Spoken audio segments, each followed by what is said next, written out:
U.S. breaking news, change your read newspaper habit.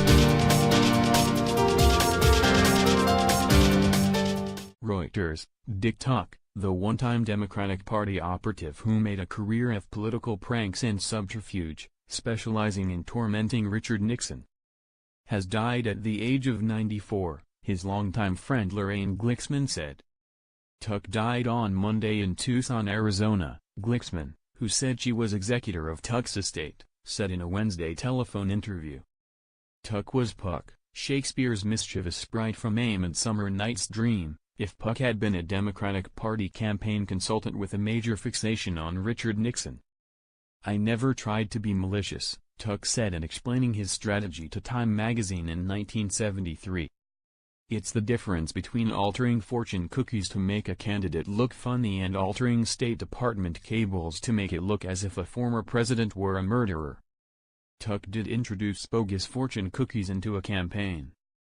At a fundraiser for Republican Senator William Noland in 1958, he managed to have all the fortunes say Noland for Premier of Formosa. Tuck was a student at the University of California in Santa Barbara in 1950 when he first pranked Nixon, who had gone to the campus to campaign in his U.S. Senate race.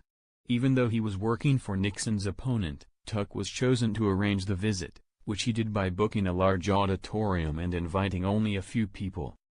He introduced Nixon with a long, boring speech and then asked the confounded candidate to talk about the International Monetary Fund. Sometimes Tuck's pranks were mild, what he called teasing or dramatic effects. He was known to pose as a fire marshal at Nixon appearances and give reporters low estimates for the size of the crowds. When Nixon debated John F. Kennedy in the 1960 presidential race, he hired an elderly woman to approach Nixon afterward and say, "That's all right, you'll do better next time." Over the years Tuck both confirmed and denied reports that he had donned a trainman's hat and waved a train out of the station while Nixon was speaking from its rear platform. One of Tuck's most effective stunts came when Nixon was campaigning for governor in San Francisco's Chinatown neighborhood in 1962. People in the crowd carried supportive signs in English and Chinese. Except for the Tuck infiltrator whose sign said in Chinese, "What about the Hughes loan?" a reference to a highly favorable loan that billionaire Howard Hughes had made to Nixon's brother. When someone translated the sign for him, Nixon reportedly ripped it up. Nixon was known for a paranoid personality and Tuck gave him plenty to be paranoid about. During the 1968 presidential race, the Nixon campaign had several thousand buttons made with the slogan "Nixon's the one" in various languages. The candidate was so concerned that Tuck had pulled something similar to his Chinatown stunt that he had the buttons destroyed. Tuck also had more traditional political jobs, such as working in Robert F. Kennedy's 1968 presidential campaign.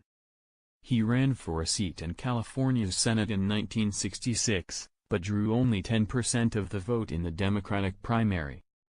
"The people have spoken, the bastards," he said in his concession speech. Tuck's Nixon animus did not wane with age.